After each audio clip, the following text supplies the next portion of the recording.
Welcome to Captive Conversations. I'm your host, Adam from Captive Wi-Fi. Join us as we dive into behind-the-scenes stories of hospitality leaders, exploring tech, operations, and marketing through the eyes of the experts. Let's get the inside scoop together.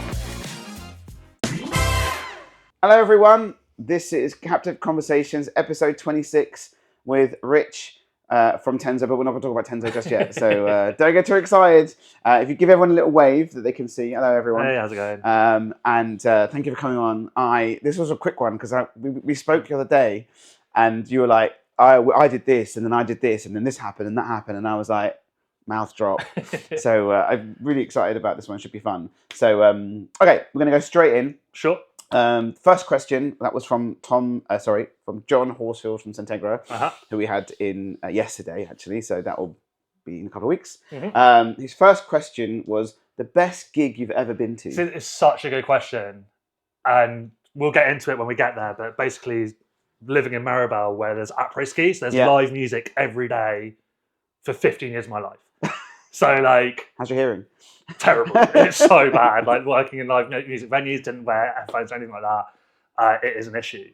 But then just trying to pick a gig out of that many, and like so many amazing, talented musicians would come there. Yeah.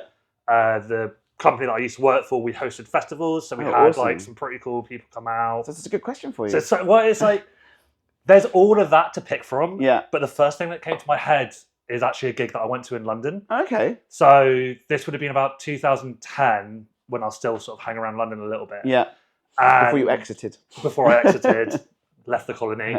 And my boss, who's Australian, he was Australian back then, we finished a shift, and he was like, I've got tickets to go see Hilltop Hoods.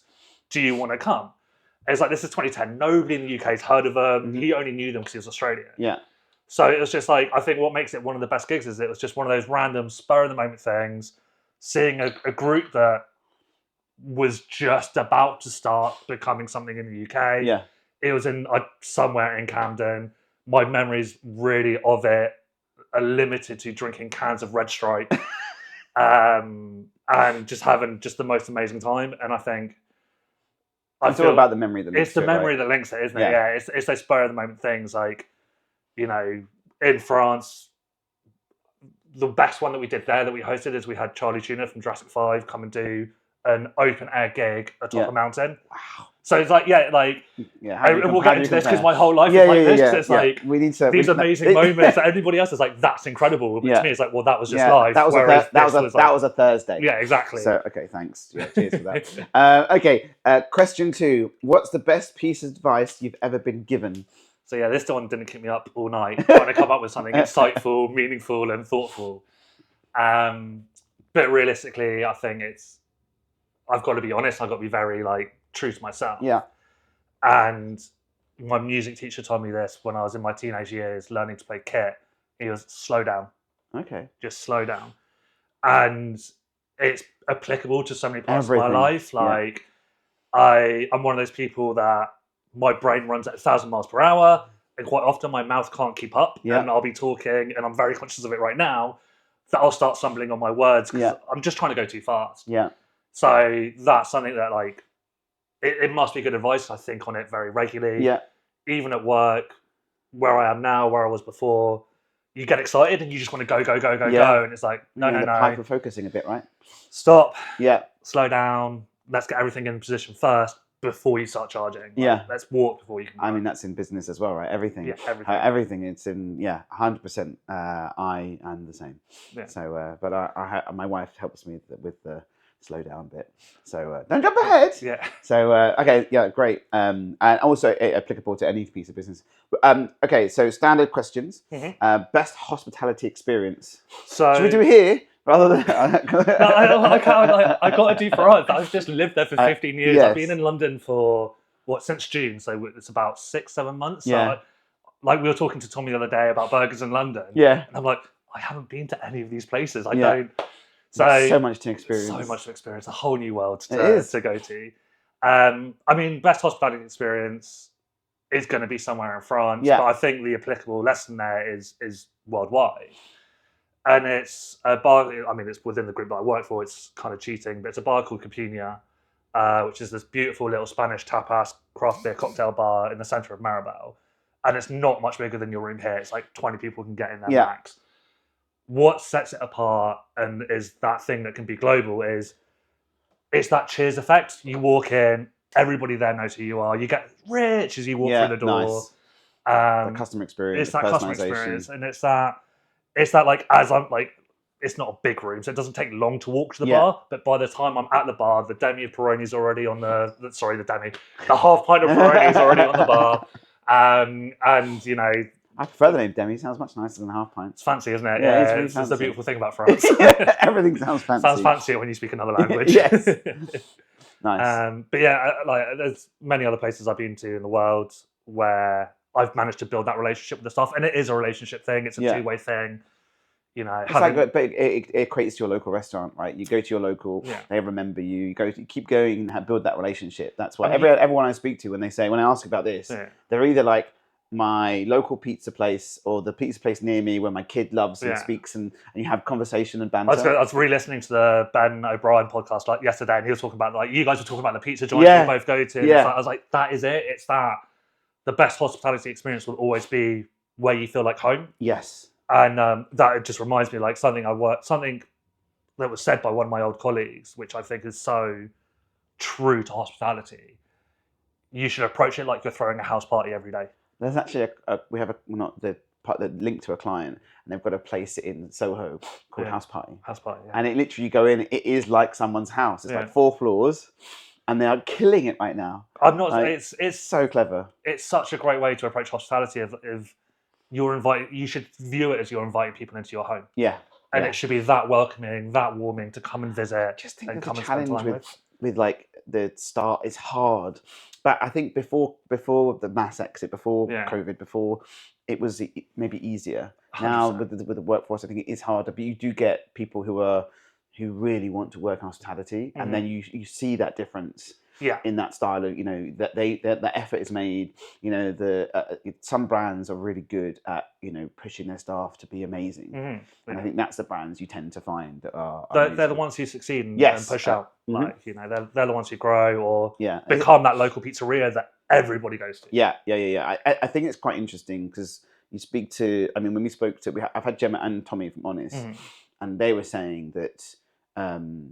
They're like GMs end up running a local, like it's a local burger place. Yeah. So it doesn't feel like the chain.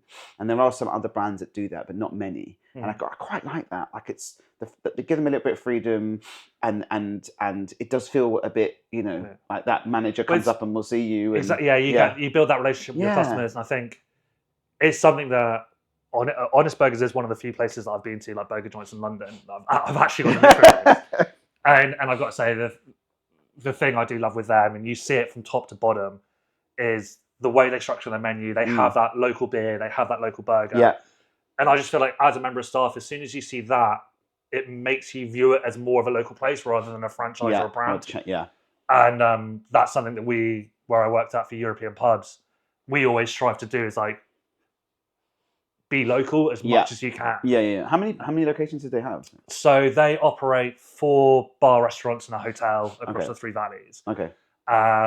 With 2 brands, Jack's and Capina. Okay, we'll come back to that in a bit. Yeah, sorry, we're getting ahead. It's all good. Best hospitality tech, but there's no self-noms, unfortunately. So it could be what you've experienced or something you like, or there's lots out there. There's so much out there, and we'll talk about partnerships later. Yeah. And the great thing about that is I've got to meet so many amazing companies doing wicked things and wicked team members. I've got to start with saying, I think when it comes to best hospitality tech, it's so specific to your venue and what you're doing. Yeah. So to try and give one is like really hard. And especially in who you work for is a little bit challenging. Yeah, got to be. I get that. But I mean, so 2 of my colleagues, Liz, I'm going too fast again. Slow down. Yes. Lizzie and Seb, 2 separate names, don't combine them. Lizzie and Seb, they've actually just written an article all about how to put together your tech stack and how to go through the process. It's like 9 steps, breaking it down.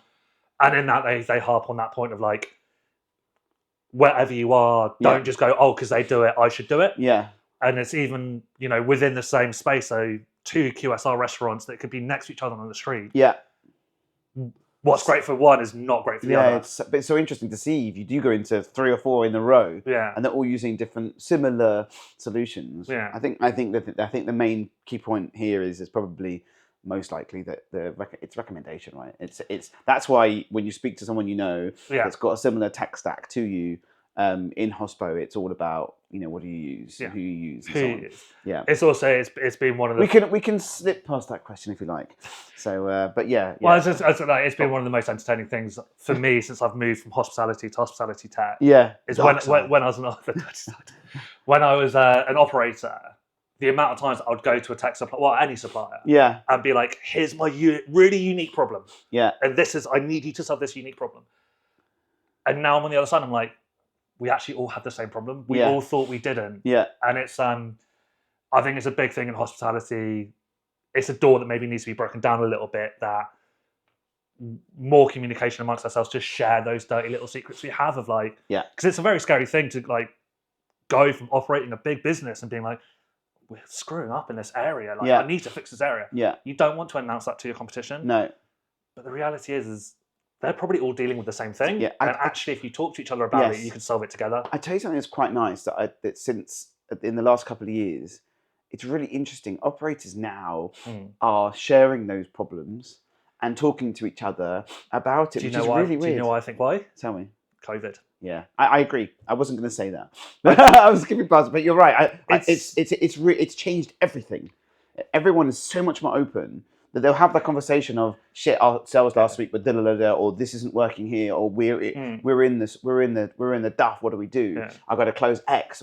And it's amazing how it's just completely changed. I think this is my big controversial opinion. Yeah. I'll stick my hand up here. I kind of miss COVID. I think what it did for creativity and innovation in the industry was phenomenal. It really pushed everybody to solve problems in a way that nobody had done before. You missed that piece. You just don't miss COVID. I missed that piece. The actual COVID can go away. But the innovation piece. The innovation, being forced to innovate. I think that's what you mean, isn't it? That's it. That's exactly it. And I think the topical point of that right now is you look at the budget.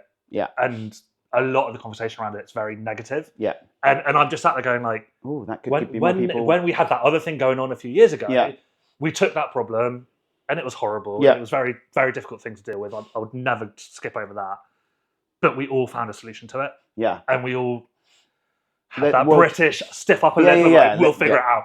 And I just feel like at the moment it's maybe through fatigue, because that was a long, very tiring process for everybody. The industry's just gone a bit like.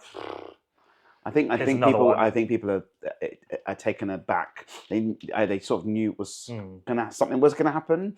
So I think it's interesting. It's interesting what's going to see. I spoke to a client the other day, and they lost a lot of money with the energy. Right. And then energy's got better, so they've made some money back, and now they lost more. They're going to lose more money when that changes. So they are focusing on how do we use technology to help us already, which is really interesting. So I guess it all depends on leadership as well, and what you're doing. So it's really interesting to hear that was from the top of that group, and that's really interesting to hear that from them. They're like, I now need to recover X. Can we use technology to make it better? And it's one of the first conversations I've had. And there's some really cool tools coming out out there. And that's it. It's like that innovation. It's definitely not gone away. It's there. Like I'm talking every day to people. I'm like, that you've decided to do that off the back of this problem that's coming up. And you're finding that solution. Weirdly enough, my father-in-law's always drilled into me, don't use the word problem because there's an unresolved opportunity, right? But I had Jonah ages ago from Blend here, and he was like, but if there is a problem, there is a problem, and there is a problem to fix. So I'm now changed in the IT side is never a problem because it's an issue, because we can always fix it. But when it comes to a problem in tech, in F&B tech, in hospitality tech, or in hospitality generally, there's stuff to fix it. Well, not everything, but it's interesting. People are now looking at things to this. There's a problem here. How do we fix this? So it's really interesting. I like don't use the word problem. Like I like that because it's up there with one of my friends who used to work in a very high end chalet company. he was always drilled into, you never respond with "I don't know." You respond with "Let me find out." Yeah, and it's such a great way of approaching something. Yeah. And it's that same sort of issue problem of like you just reword your language. Yeah. And it's a massive difference in internally in and externally. Like in your own mind, it changes how you view the world. Yeah, and it can affect those around you. Which is... I agree. Okay, so we're going to go back in time. So let's go from the beginning, because you from were you early doors in hospitality? I know that you worked here in a bar, right? I worked the Northcote down in Clapham Junction. I did some time down there. Yeah, but before that, were you immersed in hospitality? Or my introduction to hospitality, I think, was pretty typical for a lot of teenagers. Yeah. It was a way to make a bit of extra money. Yeah. It wasn't a long-term thing. It wasn't a focus of mine. I, at the age of 16, was doing lots of odd jobs. Like I worked as a runner for a sound studio here in London for a few weeks. I went and worked in a pub KPing for a little bit. I went and laid hedges in the countryside for a winter. Like, you do what you do to make money at that age, right? And so that's kind of where it started. And my dream at that point was actually to become a ski and snowboard instructor. Okay. So that's where my energy went. I went and did a gap year. I did a course to train and learn those skills, qualified, and then went to university because I was like, I need to check that box. Yeah. The way I paid for university was by going to Australia to teach people to ski. Okay. Through the summer, because that's what the summer holidays, right? So that's when I had the longest break. Okay. Yeah. When you're qualified, and I was qualified, and New Zealand is the more identifiable place to go, but as a result, it's a lot harder to get a job there. So I got jobs in Australia, and I could earn enough money in those 4 months summer holidays to come back and then not have to work whilst at university. Oh, nice. Which, as a student, was brilliant. Yeah, it's banging. It pissed off a lot of my mates because they were all working really, really hard, and I would just come back from my 4-month ski holiday in Australia and be like, "Yep, cool. I'm just going to go out drinking every night." And that's also why I got a 2-2. But skip past that. Nothing wrong with a 2-2. Hey, nothing wrong with Desmond. At all. Desi. I was about to say. So that's through my university years, and then for me, the real key moment, I think, which sort of kind of changed my life in many ways, is coming out of university when I graduated. What did you do? Accounting and finance. Okay. I mean, that's a whole nother story. I didn't want to do accounting and finance. I went and did an open day at the University of Warwick. Yeah. I love the campus. I love the place. This is where I want to go to university. I looked at the courses. My A levels, right? So I did further mathematics, chemistry, and drama. Yeah. Okay. Drama, as my 3 nice A levels, and then I did English language as an AS level. Yeah. So it's real humanities, science. I really didn't know what I wanted to do.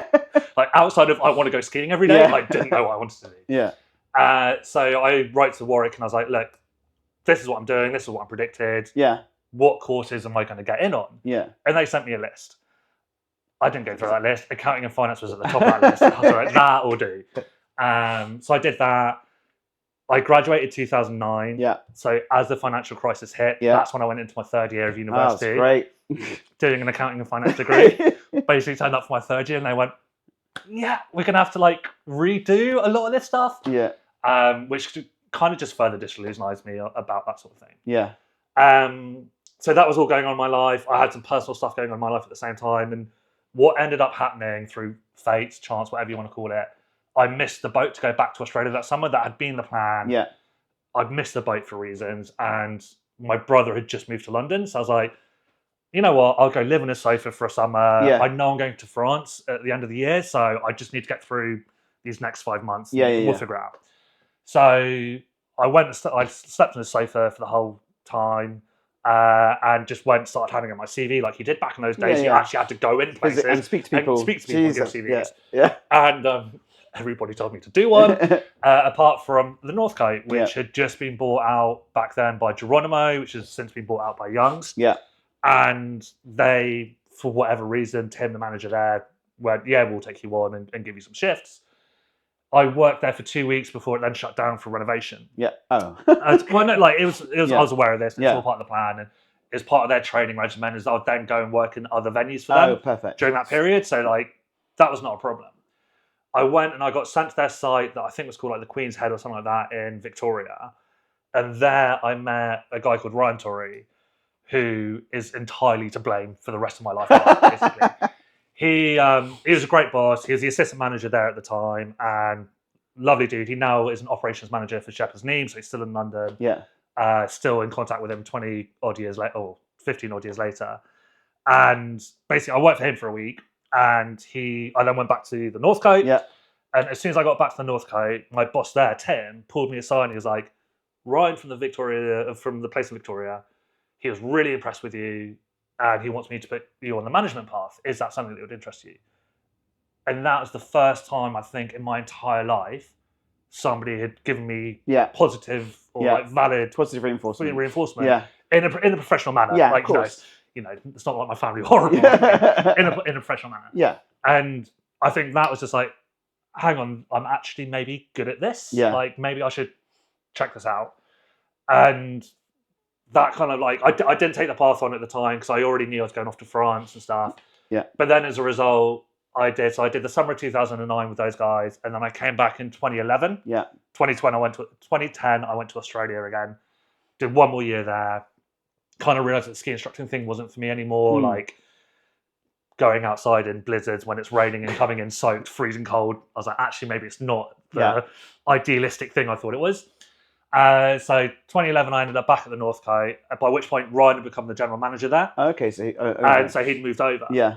And when I got back, I didn't actually know that. I just walked down to the Northcote because I was like, they gave me a job a couple of years ago. Yeah. I'll see what they say. I walked in, I was like, oh, Ryan, you're here. He was like, you looking for I've got a shift in 2 days if you want to start.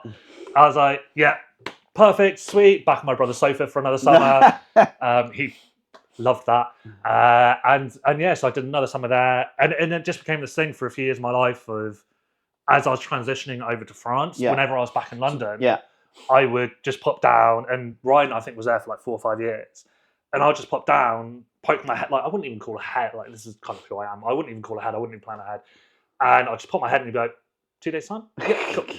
And like even things like there was one year I came back and my brother, I couldn't go stay with my brother for reasons, and I was only going to be in London for like 6 weeks. Yeah. I was like, I don't know what to do. I've got this like gap in my life. And he was like, oh, we've got a free room in one of our pubs in West Kensington. Do you want to you can move in there? Yeah. And then come and work here for these 6 nice weeks. Relationship, It's such a great relationship. Yeah. And like even this summer when I moved back to London again, story of my life, wasn't sure I wanted to do at the time. Yeah. And I messaged him. I was like, look, have you got anything you can help me with? And he set me up with a bunch of interviews. And again, Amazing. just like I owe this. I've really owe him a lot of drinks, basically. What a fantastic guy, and yeah, so I owe a lot to him. You're teeing on the move to France. Can we talk about that? Yeah. So what was it? Because you said at the end of the year that was your plan. So what you already knew French, or no, I chose German as a GCSE. I gave up French. Didn't realise that at the time. Slight mistake. No, so that whole sort of plan of going out to France, and like it was all driven around the fact that I just wanted to ski every day. Like, that was a driving factor. Yeah. And I initially went and worked for a tour operator over there, and more so because those, compared to a bar job, were easier to get. Like, you speak to anybody who's 20 years old, they want to go work in a bar, they don't want to go and work in a chalet. Yeah, of course. So I was like, right, if I go do the chalet game, it'll be a bit easier to get a job out there. There's more jobs going as well with those companies. Yeah. And then you build those relationships up for that. And that's kind of what happened is I went and worked for this tour operator for 3 years. Actually ended up being the resort manager of Méribel, which was a very, like, I was 23, 24 years old. Resort manager 23. I was looking over 100 members of staff, 20 chalets and 2 hotels. Jesus. So I was looking after hundreds of guests every single week. Yeah. And bless them, like they thought I could do it. They had the confidence in me. Unfortunately, I was too young. Yeah. Like, it was too much at that age. And I got through that season and got to the end of it. I was like, killed you. It hadn't Did you killed do any me. skiing? Not that year, no, unfortunately. That dropped off. But I got to the end of that season and I was like, you know what? I've been toying around this idea of moving back into well, it's all hospitality, moving back into bars and pubs. Yeah.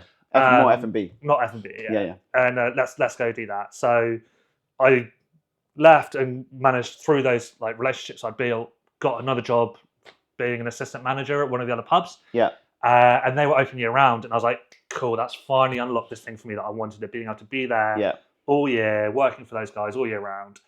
And I went and joined one of the other pubs it's still there. It's called La Taverne. I think it's one of the oldest buildings in Méribel. Like Really? there's some photos of it from the early 30s when Méribel was starting to become a ski resort. Wow. And there's like it's crazy, man. Yeah. Like it's an old building. Like it's got some real quirks to it. But like I love that place, and I had 2 amazing years there, working with like fantastic people. And the only reason I really left was this other job at European Pubs came up, and I was assistant manager, really happy with my life, really happy with everything that was going. But this like general manager role came up, and over there, these roles don't come up very often. Like there's maybe 10 pubs that would hire an Englishman who doesn't speak much French. So you still had no French, or it was getting there. Yeah. The difficult. I'm not a language person to begin with, so it's already a struggle for me. And then the problem is especially Méribel, it's such a British resort that everybody there speaks English. Even all the local kids who grow up there all speak fluent English. Speak really good English. So like you'll go out for a drink with them and just be chatting and having a good time, and they'll just like, stop speaking French. Like you're just murdering the language. You're so awful. Like don't do that. Okay. Like, and you'll just naturally end up speaking English. So like it was an extra barrier to learn. And it's you would ask me now, like I lived there for 15 years. I would say my French is still terrible. The reality is I went and had conversations with bank managers about taking out business loans and business plans. That's not basic French. I still think it's terrible. I think like if you ask me to speak French, I'd never do it in Tenzo office. There's too many French or French adjacent people. That I think they'll just look at me and be like, what? Like, they would cry. You saw Tommy the other day. We were talking about the white roll, the elephant roll, and I was like, Bobine, and like. I will swear right now that is what it's called.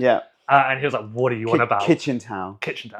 White roll, elephant roll. He He had no idea. It was so funny. He was so funny. And then you mentioned Méribel. And he was like, they're different people. A lot of people in France refer to that area of France as Little Britain. Really?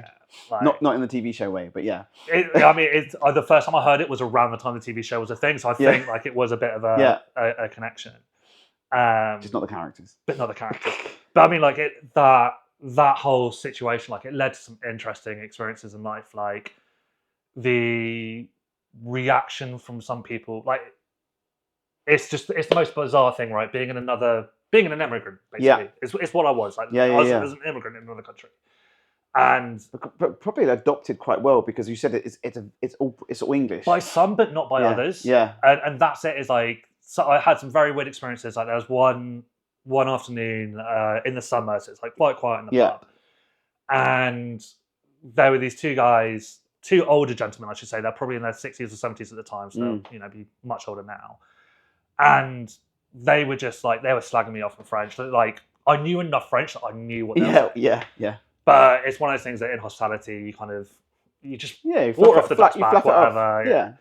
And they were slagging me off. You purposely be nice to them. Yeah, exactly. Kill them with kindness.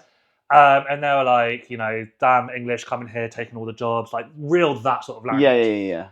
And the next thing I know is one of my other regulars has these who's in his 20s, had these 2 older men in headlocks, like full on fight. And I was like, oh my God, what's going on? Pull him off, like sort it all out, like being apologetic to everybody, and like it's such like an awkward situation to deal with. And this guy who was like one of the local French ones was like, they were being super like racist towards you and super xenophobic, and like I'm not standing for that. And it's just the weird experience of like, I've now like you're standing up for my honor, like thank you, but no, like you don't fight people, like you never do that. And it was just like. That's what the relationships you build, I guess, isn't it? That's the awesome thing about we do some work with Scott Turner, who's awesome. He does a lot of stuff with F&B, and you know him anyway, right? And he talks a lot about everything and about F&B and about and those relationships you build. It's really interesting, and especially he does more hotel stuff.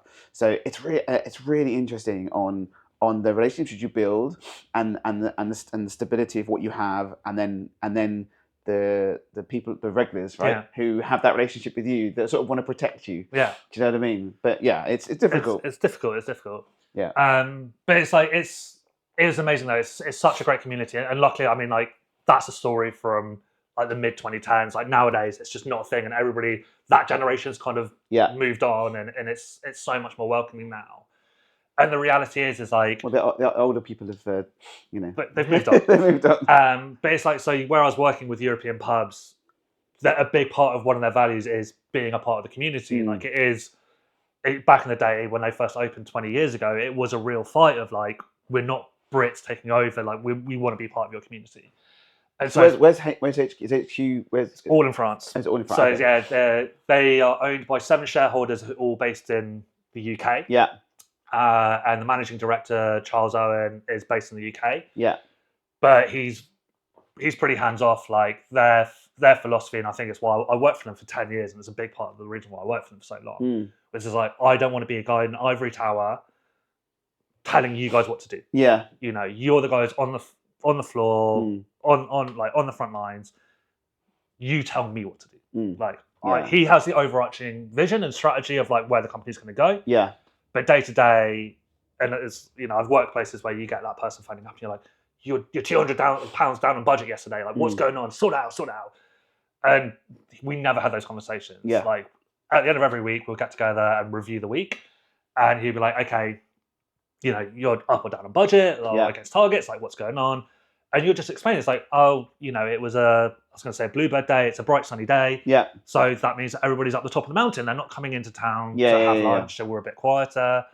Or, what happened? Like, you guys got blown out of the water yesterday. You're like 100% up on budget. And it's like, it was what we called Snowmageddon. It was like, full blizzard, lifts were shut. Yeah. So everybody's stuck in town, which just means, and because everybody's on holiday as well. So it's of like, course. well, if I'm stuck here, I'm going to party. And then it's just like, cool. All the food's flying out. You're doing like 400 covers at lunch in a 20 cover restaurant, and selling endless amounts of beer, and then starting to stress about the fact that because you're up a mountain, the next supplies can't come in for another 4 days. So then it's I completely forgot about that as well.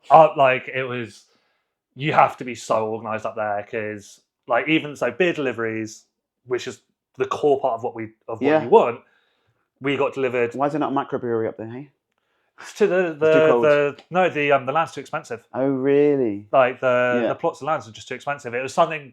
So I'm actually wearing the top of Jack's crew. Yeah. So we do I still say we all this time. I haven't worked for them now for like almost a year. European pubs do this collaboration with a craft beer microbrewery up in the Alsace. Yeah.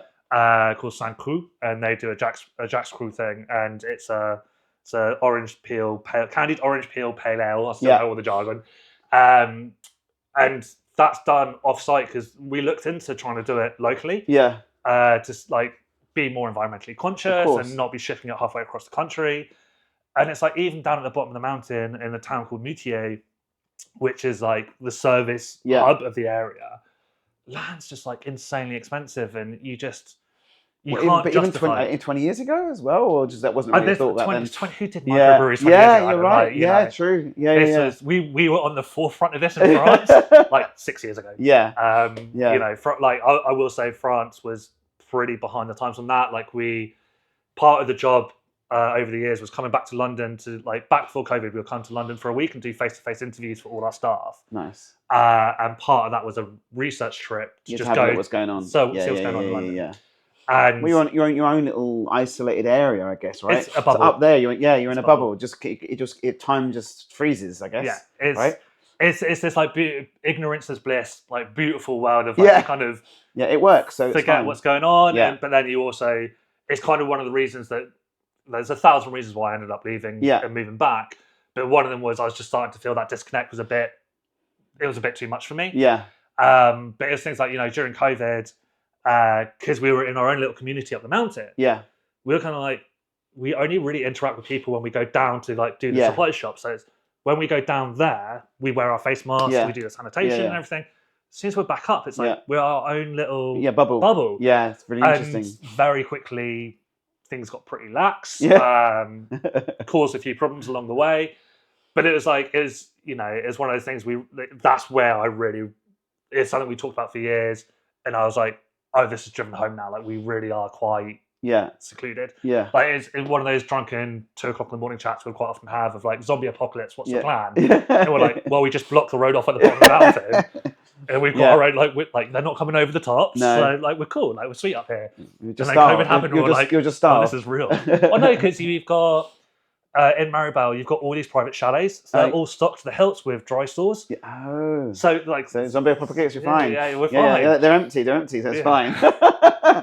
So, it's one of those... Sometimes some of them probably got bunkers as well, safe rooms. Yeah, I mean, because what Michael Schumacher, he obviously did, because that's where he had his injury, was in Méribel. But he had a chalet up there, and I've never been in it. Yeah. But there's always rumours of, like, he had bunkers and, like, underground stuff in it. And you could... the chalet that I think it was, never absolutely certain, but you could see it from one of the lifts, and you could see where it attached the road, there's a tunnel. Yeah. And so his front lawn there was no driveway there. Oh, wow. And you entered it through a tunnel with an underground car park. And then... Crazy. It's a hot, like, it's crazy. It's weird, because it's, for a lot of people who go over there, especially if you go to winter season, the reality is you're going to be on minimum wage. Like, that's what those jobs pay. And then you're mingling with these people who live like that. And it's just like, it's mad, man. Like, it's a wild world. Yeah. Sometimes. That's crazy. Mental.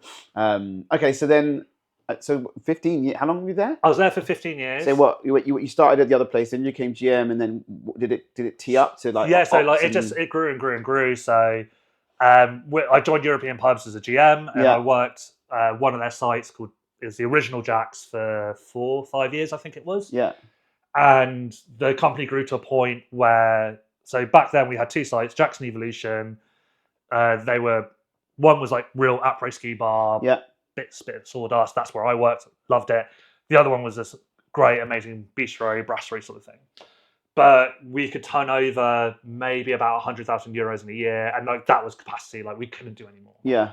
And the management team that we kind of looked at each other, and we were like, we want to strive for more. Like, we want to be bigger. Yeah. So the company made the decision to end up selling those 2 sites and moving into bigger premises. Okay, interesting. And so, like, everything kind of got restructured. That's where we then brought in the Capinia brand, and we opened up one in Méribel, then we opened up another one in Courchevel 1650, which is like the next valley over. Yeah. And so all these things started happening, and at that point, I'd hit my 30s. I was my early 30s. And I was working, because it's seasonal workers, I was working with like 20-year-olds. All my customers, because I was like that après ski party bar, all my customers were in their early 20s. And I'd like, is this what I want to keep doing? Like, we're a late night bar, so I'm not getting home until like 3 a.m. I'm then sleeping all day, because I'm getting to that age now where I can't get up and go skiing. Like, I need to sleep. So I spoke with Charles, and I actually took a little break from the company. I sort of walked away for 5-6 months. Yeah. Just to recharge and like figure out what I wanted to do.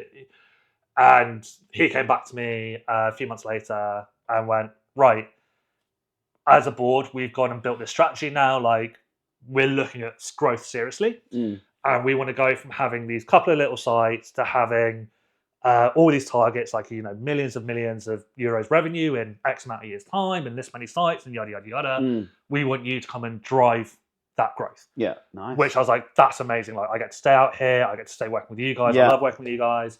And my job basically became, I now need to go hang out in all the other ski resorts every single day and go sample all their bars and restaurants to see what our competition is, do market research and figure out where we want to go. Yeah. That was 2019. Yeah. Oh. Okay. So that lasted all of about 5 months. Good 5 months though. Amazing 5 months. Like, absolutely fantastic. But then, COVID hit, and the job sort of description kind of changed.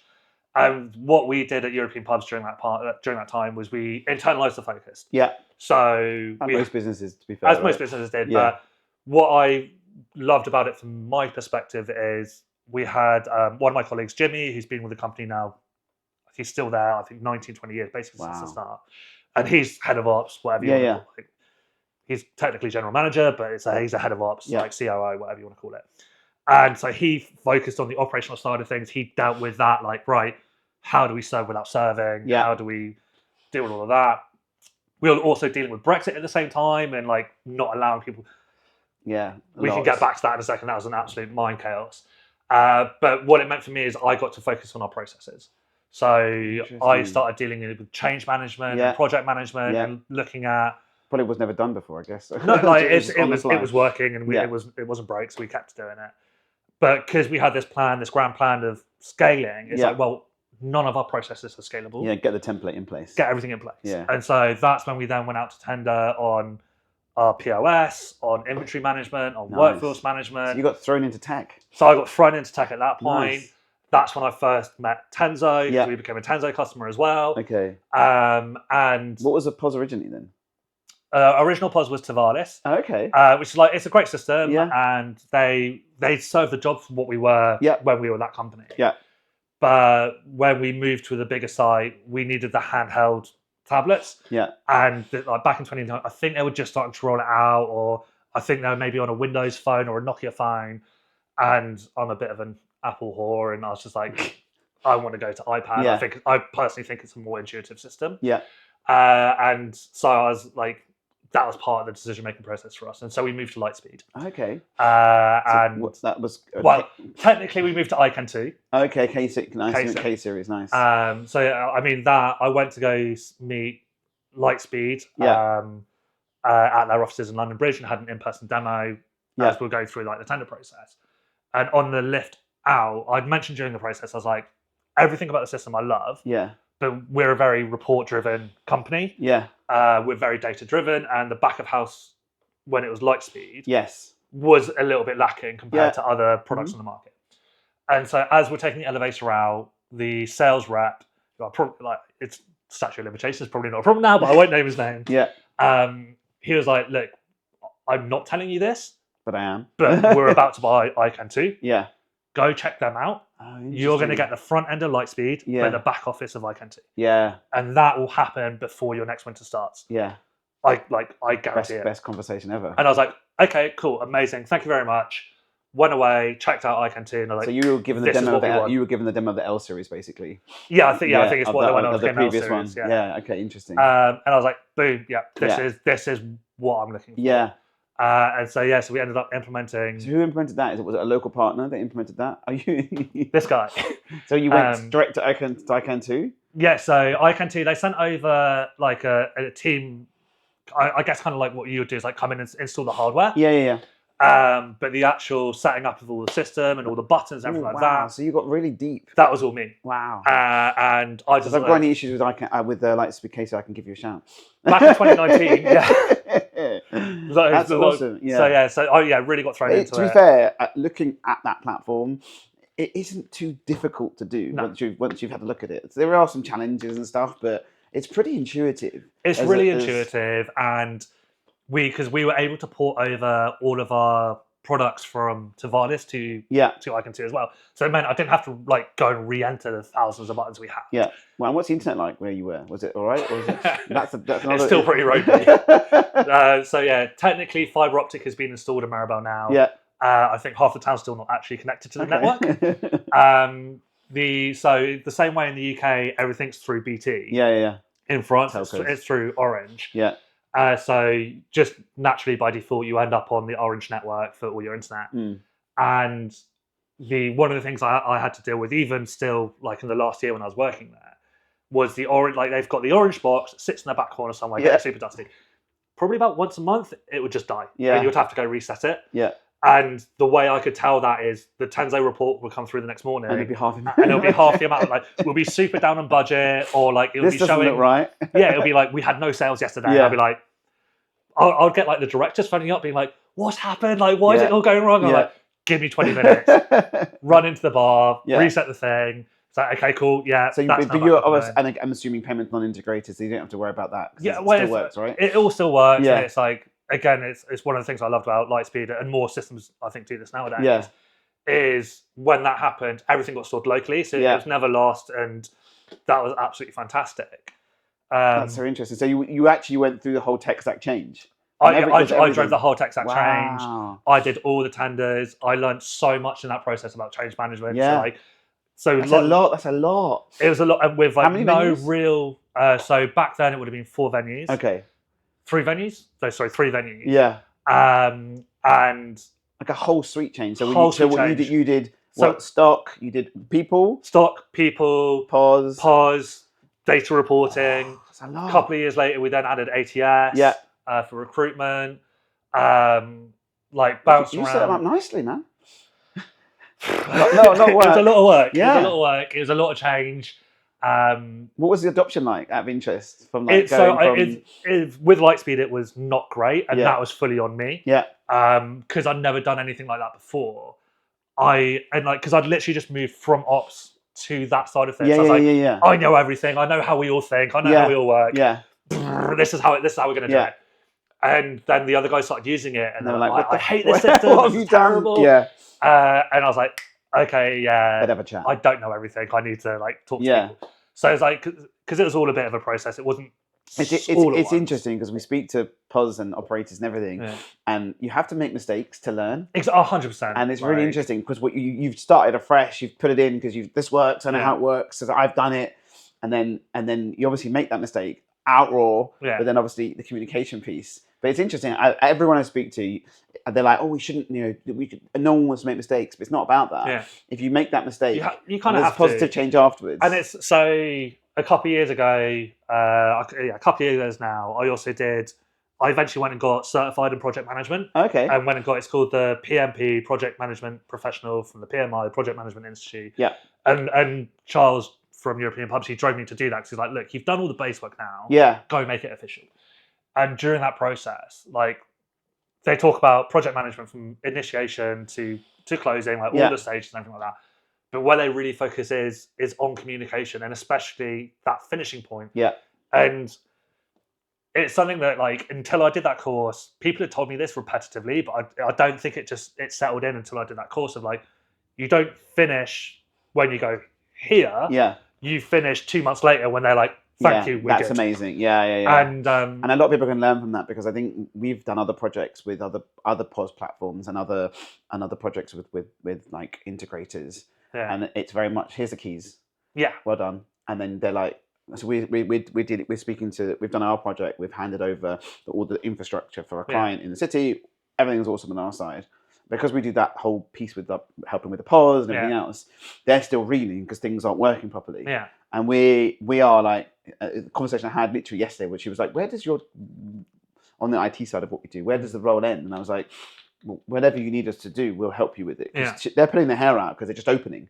So the opening piece is like, so stressful, right? Really stressful. So we're actually just sort of like, my team are like, on the side going, right, what's not working? How can we help? So we're just helping the tech companies have that little buffer. Because sometimes you don't get that handhold with some. If you go with the consultant that works with, like, so I had Robbie from ePossibility in. If you go with who were like, I can. They're like, they're amazing. I wish I'd known about them when I first introduced them. I was like, where were you in 2019? Very interesting. People are still saying that now because we introduced them and they're like, well, this is here. So props to them, and his podcast's coming out tomorrow if I get it done, which would be really cool. But unless you've got that extra bolt onto it, it's hard. It's hard, especially and you've learned it yourself, right?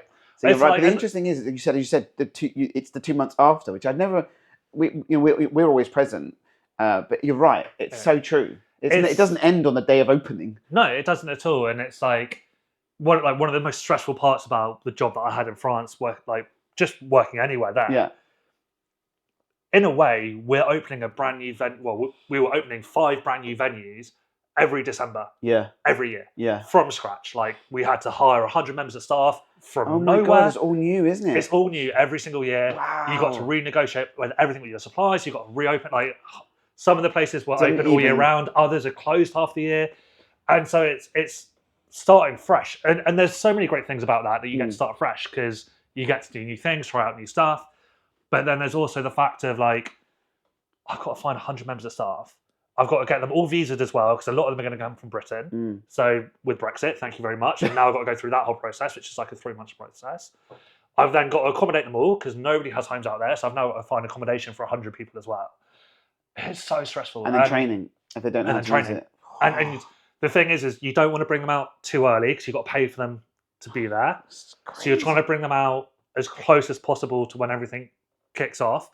But then that's when you're making your money, because you only really make money over those 5 months of the winter. Yeah. So you're like, well, I can't be shut for too long either to do training. but you also don't want to be open at the same time you're training because it's God, too much. I didn't even think It's about. a real logistical challenge every single year, and it's I think a factor of life. Of like we built a process that we believe in, and we European pubs have built a process we believe in. Yeah. Did it again. Believe in and knows works. To be fair, it's part of your history, so it's always going to be we. It's always going to be a we. It's always going to be a we. But yeah, built this process that they know works, and every year revisit it as well and be like, right, how can we tweak it? How can we improve? Which is really cool. It's mind blowing. Looking back now, even when I was in it, I was kind of aware of it. Having left it now, and like they've all just reopened. Yeah. And I'm on Instagram every day. I'm like, oh, that opening party looks amazing. Yeah, The snow looks great. No little WhatsApps of I'm checking in with the guys and constantly like the guy Jordan who stepped up and took on part of my role, especially around the tech. Yeah. When I left, I was like, mate, I worked with him for years. I was like, look, always reach out whenever, and he still does. Like, he'll just ping me a WhatsApp message every now and then and be like, "Well, you got that's nice relationship."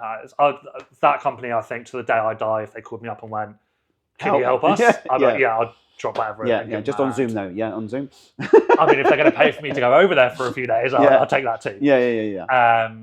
But yeah, seeing all the opening parties and all the training they've done, and obviously it's social media, so you see all the fun side and stuff. Yes.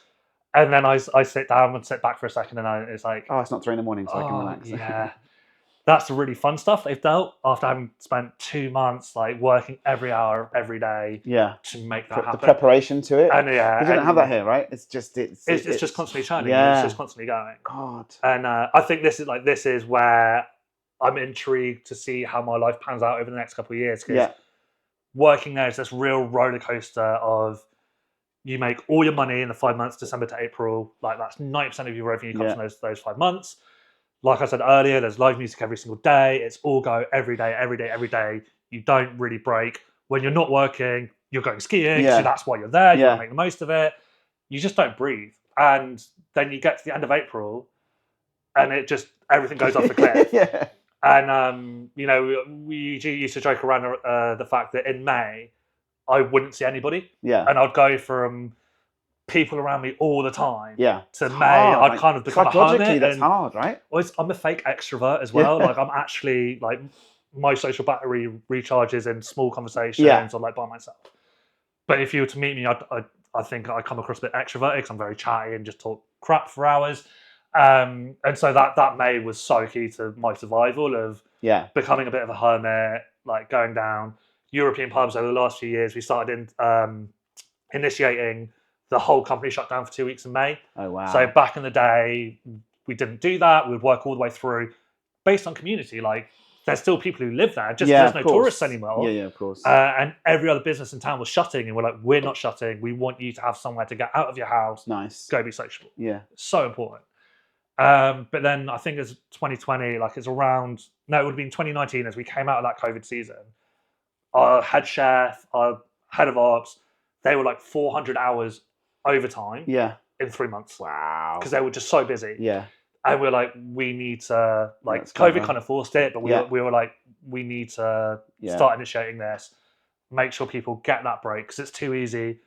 You just forget we don't see it. We just assume that it's just party season. It's party season, and it is like it's. But the whole preparation thing, all the way through, you're right. It's consistent. So okay, we're taking it over. It's all good. It's really interesting because there's the other aspects. So you've gone through the whole tech stack change, and then operationally wise as well. It's really interesting. Like we just don't see it on this side. I don't even think about the pre-process and then after. It's like continuous.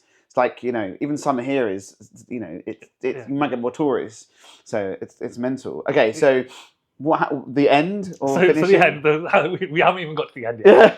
So I think a couple of years ago, like we got through COVID and everything like that, and that didn't really affect me. It was more as we came back out of COVID and things started ramping up again. I kind of hit this point where I felt like I needed a change in my life, essentially. I mentioned it a bit earlier, is that bubble effect. I started to realise we were quite sort of closed off and that wasn't quite right for me. And my energy levels were starting to dip and I didn't feel like I could give what I'd given before. Yeah. And I didn't like that. Like I've got so much love for European pubs and I felt like that's not fair on them. I'm not who I was. Maybe it's time to just mix things up, start a new chapter in my life, and go from there. So it probably took me about a year, big change, to finally be brave enough to go, this is what I need. Yeah. It's like self-care as well, I guess. Honestly, it took speaking to a therapist to help me recognize that, and realize that about myself. And that was a very big personal journey I had to go on. It was horrible sitting down. It took me, I think, after I made that decision, it took me another 2 weeks to get the courage to like phone up Charles and be like, we need to have a chat. Yeah. This is what I want to do. And like he's an amazing guy. I've got so much time. He should come and talk to you as well. Like he's a fascinating person to talk to. And he like sat me down. He's like, right, this is where I think you're really good. Yeah. So these are the jobs you should look at. Oh, amazing. If you want to move away from working directly in hospitality. A lot of it was around business analysis and all that sort of stuff, which with my sort of nerdy mind was a good journey to look at. But I made the move back from France and sort of made the cut in May this year. Got all my stuff back to London, went on holiday in June and just took a break. Yeah. Got back in July, went back to my brother's couch. Did you? These days he has poor couch. Poor couch. He's got a lovely. Did you buy him a new couch now or not? Well, he's got a lovely house now with a spare room, so I actually had a bed. Nice. Him and his partner, they're actually expecting in a few months' time. Yeah. So like that was really cool. Like she had just announced that she was pregnant with a family, and it was really cool to go and get to live with them and like, be a little part of that. So I feel very, very honoured for that. But yeah, so I got back to London. I spoke to Ryan Torrey. He set me up a few interviews with a few pub companies. So I was still looking at staying in operations. Yeah. And I even had offers on the table to go and GM some pretty big pubs in London. Yeah. But I was looking at it, and it was a really difficult decision to make because I came back with a view of the job I'd had in France was equivalent to a head of operations, director of operations like level of role. And everybody in London was like, we don't know you, so you're not going to get that job. Yeah. And that was quite hard to hear. But I can hear it's all very much about that connection, isn't it? It's had it over there, but it's also I understand. Go to France. I can tell you what's going to happen every single day. I can tell you what the customer wants. I can tell you the same way someone in London could do the same. Of course. But I couldn't do that in London. I can't tell you what the people want. I can't make those decisions. So they offered me a GM role to get that learning to then move up. And then I got some very generous offers from some amazing companies. But what it came down to was that energy thing. Yeah. Like closing a pub at 2:00 on a Friday night. That's not me anymore. Yeah. I'll close a pub drinking. I won't close a pub working. You'll do the lock-in. I'll do the lock-in. But I won't do the work of it. Yeah. 4 days to recover, but yeah. So I ultimately, I was already thinking about moving away from operations anyway. Yeah. I think that was when I was push came to shove, made me go, right, I need to look at something else. Tenzo, I'd been a customer of theirs for 5 years, since 2019. Everybody I'd been interacted with from the company is amazing. So I was already like, I want to go work for them. I don't know what role that's going to be. I don't know how I'm going to fit into that team. Yeah. But I want to go be a part of that team. I want to go be a part of what they're doing. I think the product of what they're offering is just fantastic. Like as a GM, when I was actually using the product in house, I'd gone from right, how's everything going? I've got to go sit in the office. Yeah. Just whip out your phone. Whip out your phone. Yeah. And the reality, like in hospitality, the office is crammed under a stairwell somewhere with cobwebs, and like every time somebody goes up the stairs, you get rained with dust. I was like, now I can just grab my phone, see what's going on. I can get great information. I'm really jealous now because I've got the card creator thing, which means you can actually build your own report. I never had that. Yeah. Very jealous now. Very jealous now of my card. You're seeing what's coming out before everyone else as well. Yeah, I get that part of it. But yeah, so just seeing all these different reports. So did you go direct to them? Or you saw a role? So I was actually, when I was on my holiday in June, I was in Chicago. Yeah. And I was stood on the side of the street waiting to go on a walking tour, like a Ghosts and Gangsters, like real cheesy walking tour. And I was like, I got 5 minutes. I'd been checking the job boards, like generally like every couple of days. And I checked the Tenzo job board and they had this partnerships role available.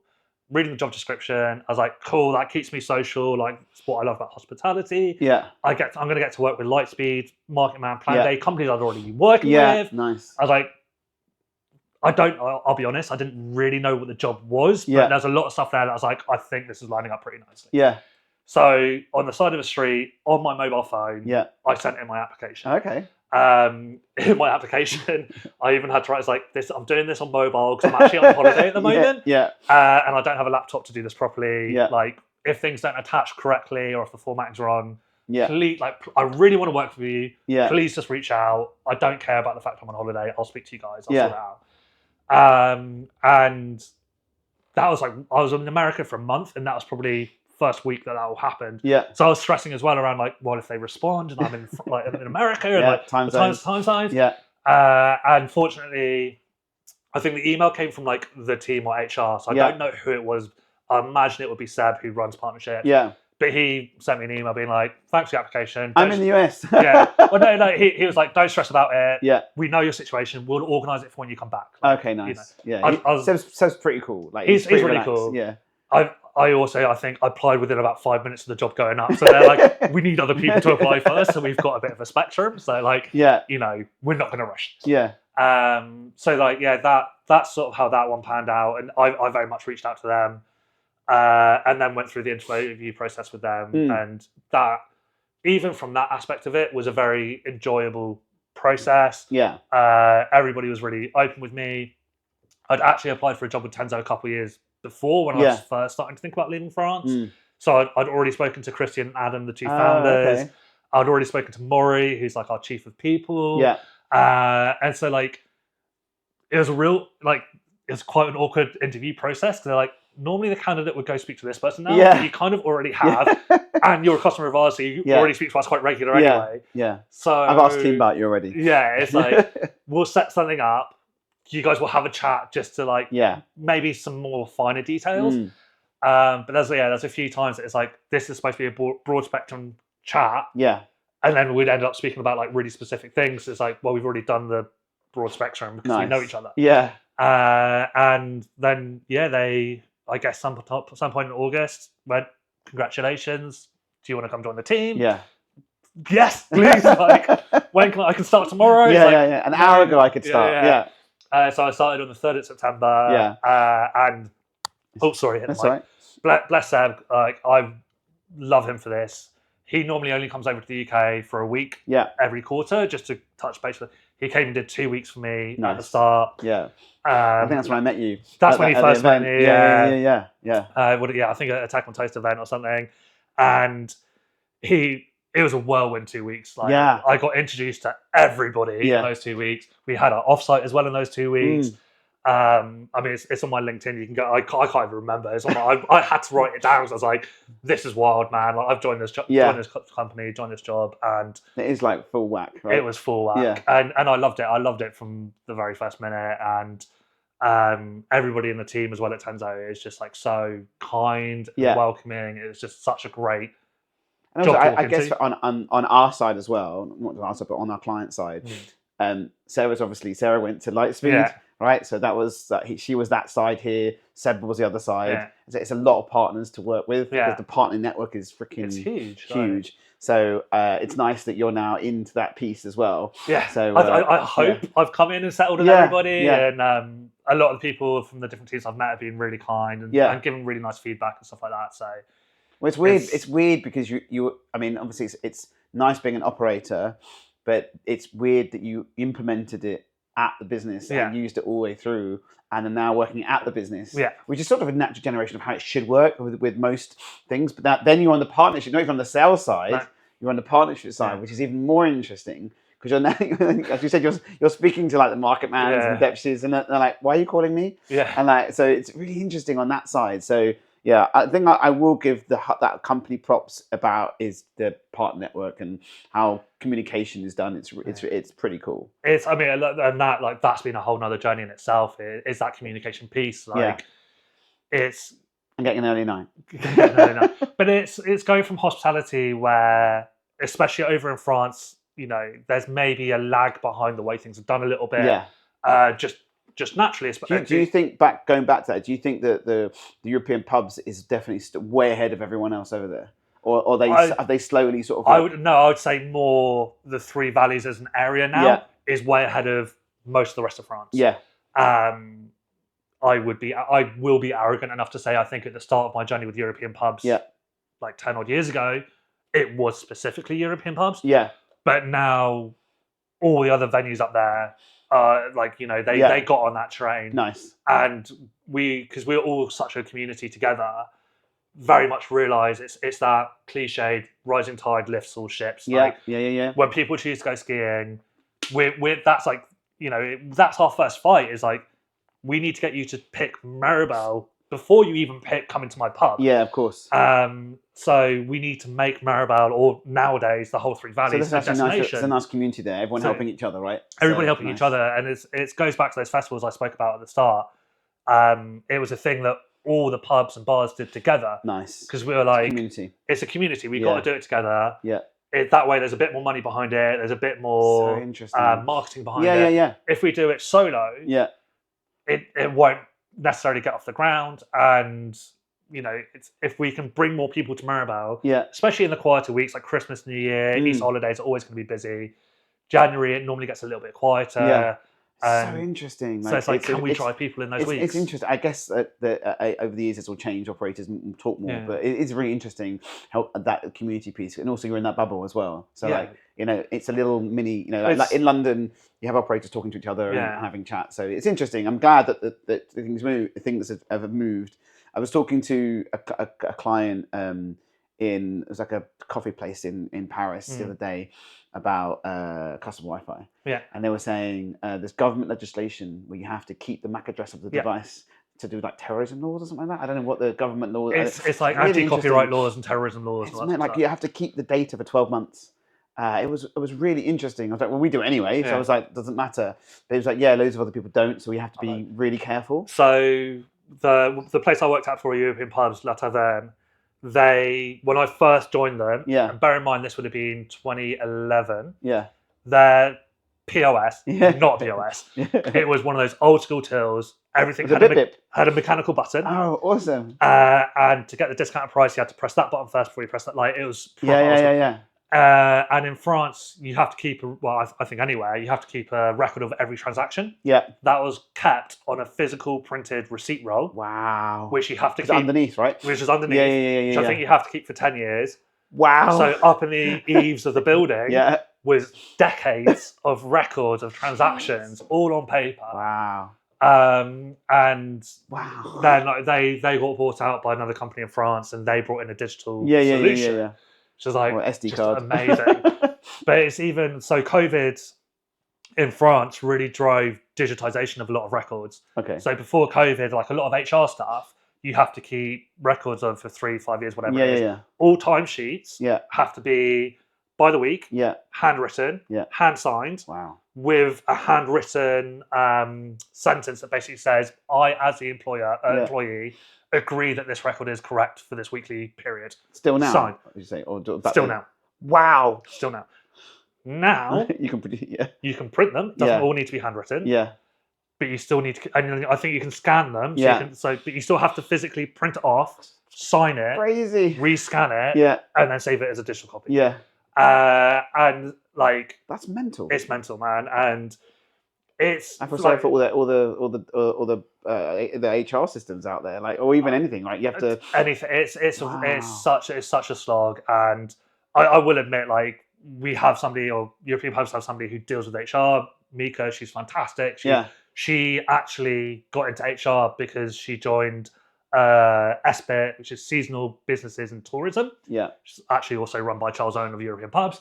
But they, when Brexit happened, were the leading lobbyists for keeping freedom of movement and all this stuff. And so she went and joined those guys and got a real. This is what HR is in France. So like she's got that. She was amazing, and she was like, the amount of times I was, can't I just. Why do I need this piece of paper? It's like, you need this piece of paper. Yeah. Like, you have to have a so she's the oracle, basically. She's the oracle, yeah. Awesome. I mean, it's crazy. Okay. let's go to the final questions because otherwise we will talk could for be another here hour. for hours. Yeah. To be sorry. No, it's all good. It's really interesting. I love it. I love hearing about the story because it's super interesting. This is like before coming here, I was like, I tried to write down all my thoughts. I was like, there's so many things that I want to like speak about, and I don't want to forget things. But then we could be here for hours. We've teed into loads. It's so interesting as well. So.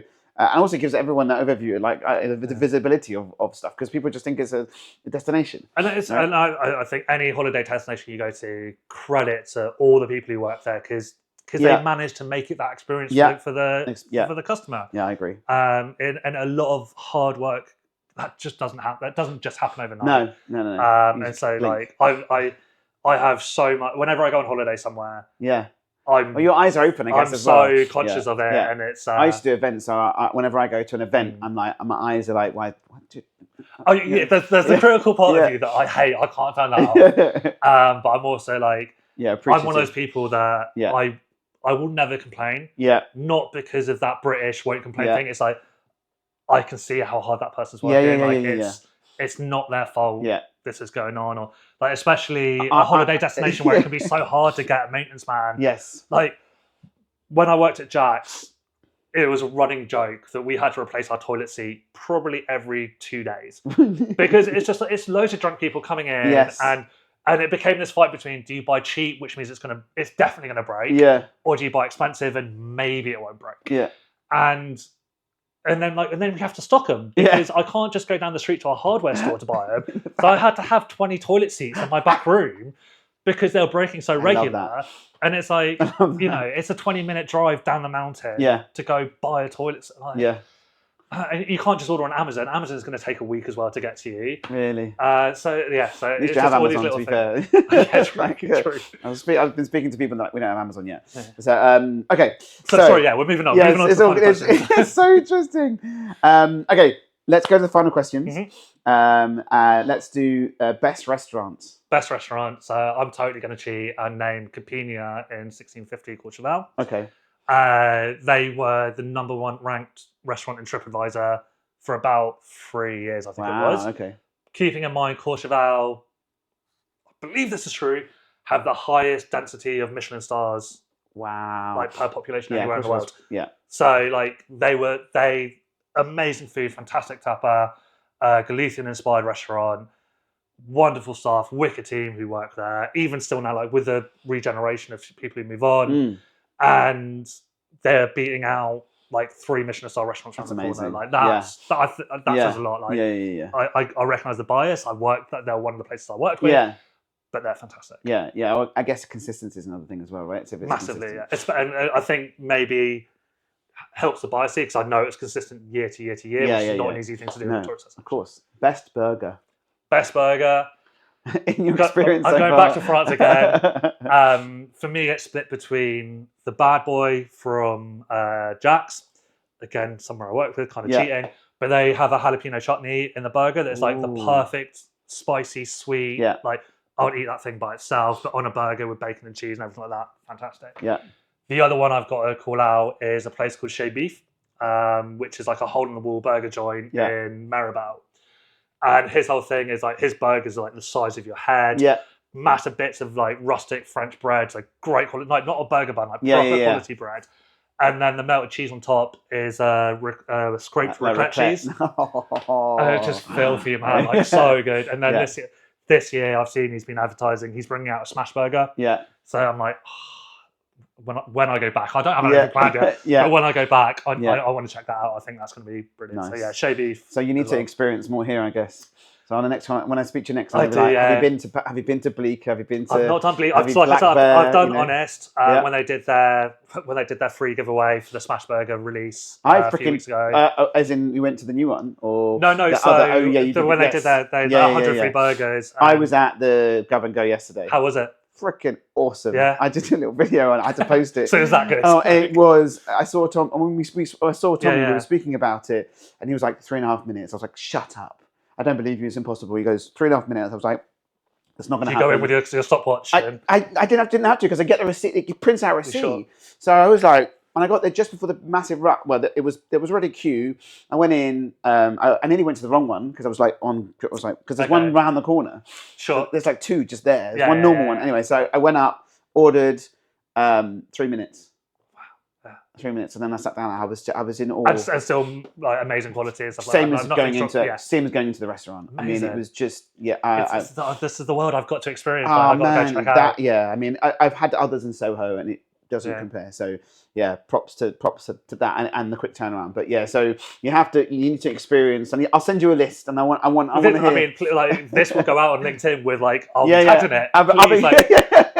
And anything like everybody I speak to in London at the moment, I'm like, please give me recommendations because my experience in London was those 3 summers or like time down in at the Northcote in Clapham Junction. Yeah. And because I was on minimum wage, living on my brother's sofa, like we would go out to like places here and there, but I really sort of stuck in that southwest corner of London. I now live in Walthamstow, so I'm like, there's this whole world that I want to experience. So like recommendations. You're not too far from Dalston, which is pretty mental. So I've got friends who live in Dalston. They go on about it all the time. God, it is just blown up. So anyway, something to look at. Okay, best hotel. Cheating again. So European pubs have taken on the hotel this winter called Hotel Grand Jets. Yeah.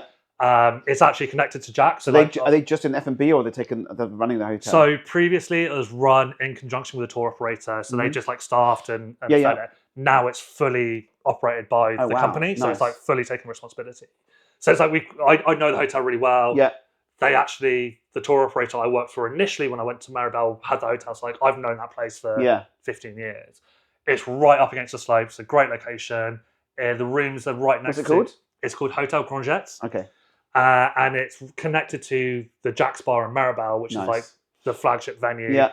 So you can, as a ski holiday destination, you're right up against the slopes. Yeah. There's a ski high shop over the road. Yeah. You've got a fantastic bar downstairs with live music every single day. Sorted. You don't need to move. And then the food that is available, so they sell it half board. So you've got breakfast and dinner every day. Yeah. And the food you're getting is just like fantastic quality. It's technically a 2-star hotel. Yeah. But it really isn't. Yeah. But it really isn't. Yeah. And the conversations that we had a lot when I was there was, do we want to push that? Do we ever want to push that?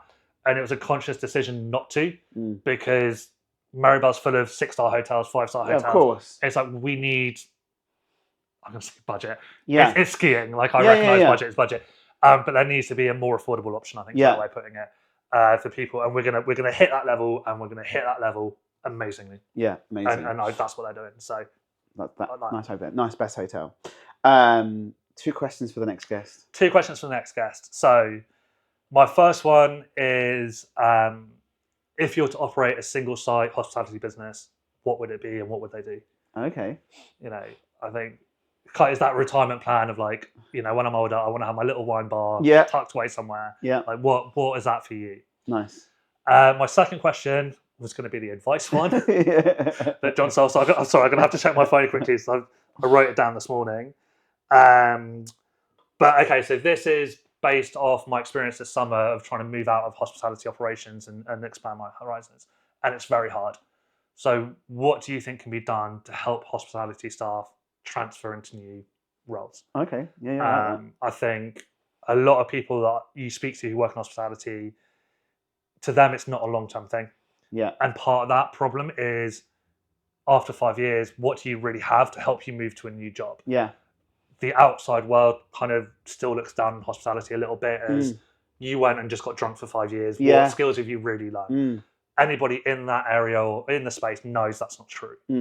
I think that is something we should be looking at as a group now. I feel like you need like a certificate of achievement, right? Yeah, that's it. And it's like, again, one of your guests, you guys spoke recently about, you know, national service should be working in hospitality and retail because it's Mark. Because it's. I agree. That it's just it changed. The interesting thing is, before we go, is that I think I did events for years, right? So I left IT, did events, and back into IT and stuff for hospitality, and just meeting and talking to people changed how you approach people. It adjusts your expectations on judging and not judging, but understanding people when you speak to them. So the conversation piece, when you speak to someone, within 3 seconds, you know exactly what they are, how they work, how to judge, how to speak to them, how to understand them, and how to communicate. I think it's a massive communications piece. My nephew worked at a pub before he went to his job, and he said it's the best thing ever because he met with the drunks, he met with the difficult staff members, he met with people shouting at him, he met with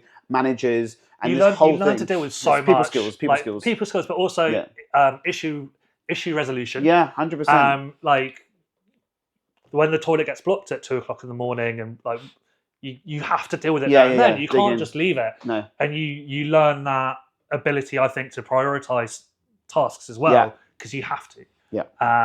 And yeah, I really experienced that this summer when I was trying to figure out what I was going to do, and I was applying for jobs left, right, and centre.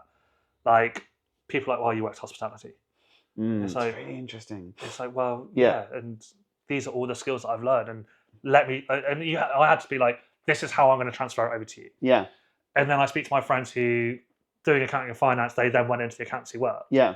And you can look at their path tracks, and they go from accountancy to hospitality to music industry, and it's like their world is so diverse to them because it's a real job. Yeah. And I think that's what can we do more I feel like to help the industry and the transfer skills because it's so transferable in hospitality. Well, just make it more well known that those skills are transferable. Yeah. I like that.